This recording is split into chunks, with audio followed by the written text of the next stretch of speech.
Before we did the show, Robbie was rehearsing the number he's going to do at the end of the show this evening. And by the way, it's such a lovely, feel-good Christmas song. And I noticed that when you did it the first time, you weren't in, like, full Robbie Williams mode yet. And it's almost like you'd forgotten how to do it. Yeah, well, I've been with the kids for 9 months, and then all of a sudden there's an audience and there's lights and there's cameras, and you know that it's going to be on the TV where there's going to be an audience of millions, and you just like you just feel as though you're walking with the same hand as the same foot, and it's kind of like robotic. And it took me a few rehearsals until I felt like, oh, it's okay, I remember how to do this, but it was odd. Yeah, before the Robbie swagger came back. So where's that been in? So when you're at home, though, presumably you're not like that at all. Do you talk about yourself like... if you and your wife are talking about the performance side of Robbie, do you think of that as a different version of you?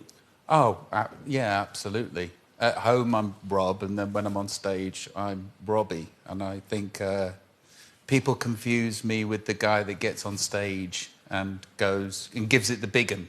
Yeah. I wouldn't be able to get away with that at home. And does Robbie ever pop out at home? If he's wearing a kimono. 4 times.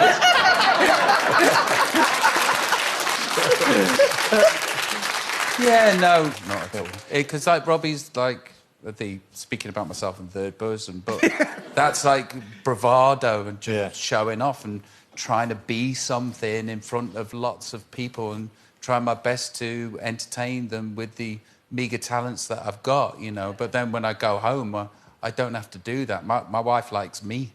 Which is a relief, of course, isn't it? But so, you know what? I'm so pleased you found Ida, because it's like you're so happy in that relationship. Well, the weirdest thing was when we started going out together, I came back to do some, like, album promo and stuff, and the press had already got it figured out that Ida Field saves Robbie Williams' life. And I was kind of like, oh, I'll go along with this. It's a bit weird that you've sort of written the script and that was the sort of headlines and stuff. And I thought, I've done a bit of work on myself too. Yeah. I've had a bit of a hand in this. But now I look back at, 15 years of being with my wife, and I'm like, yeah, she did. She saved my life. She gave me a life, and... here I am on the telly, getting emotional. No, she did. She absolutely did. Yeah.